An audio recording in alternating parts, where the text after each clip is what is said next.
Hello friends, welcome to my YouTube channel. Friends, आज की इस वीडियो में हम कक्षा 12 रसायन विज्ञान में फ़ाइल लिखना बताएंगे। यहाँ पे कुल 10 प्रैक्टिकल बताएंगे, जिनको अगर लिख लेते हो तो बहुत अच्छे से फ़ाइल कंप्लीट हो जाएगी।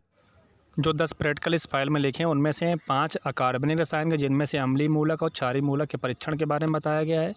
3 है कार्बनिक रसायन के, जिसमें कि क्रियात्मक समूह का परीक्षण करना बताया जाता है। इसके बाद इसमें 2 है अनुमापन के।